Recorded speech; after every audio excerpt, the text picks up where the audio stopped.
বহুদিন বিরতির পর আবারও সক্রিয় হলো আন্তঃরাজ্য নেশাচক্র। অত্যাধুনিক কৌশল ব্যবহার করে পশ্চিমবঙ্গ থেকে ত্রিপুরার আগরতলার উদ্দেশ্যে পাচারের চেষ্টা চলছিল বিপুল পরিমাণ নেশার সিরাপ স্কপ। তবে আসামের চুরাইবাড়ি ওয়াচপোস্টে পুলিশের তৎপরতায় সে চালান ধরা পড়ে যায়। আটক হয়েছে গাড়ি চালক ও সহচালকও। সোমবার দুপুর 2টার দিকে পশ্চিমবঙ্গ থেকে ত্রিপুরায় প্রবেশের মুখে WB 25N4370 নম্বরে একটি 709 মালবাহী গাড়িকে আটক করে তল্লাশি চালায় চুরাইবাড়ি পুলিশ। গাড়ির মধ্যে বিভিন্ন খুচরো পণ্যর আড়ালে রাখা ছিল তেলের টিন। সে টিন ভেঙে উদ্ধার হয় বিপুল পরিমাণ নেশার সিরাপ স্কপ।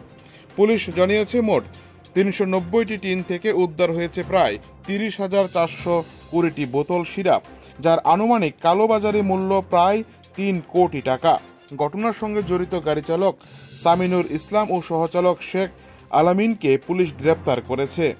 দুজনেই পশ্চিমবঙ্গের উত্তর 24 পরগনার দেওগঙ্গা থানাধীন শিমুলিয়া গ্রামের বাসিন্দা।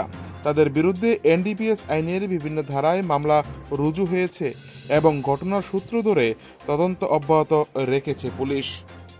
চুরাইবাড়ি থেকে নিজস্ব প্রতিনিধি রিপোর্ট, TV 100 বাংলা।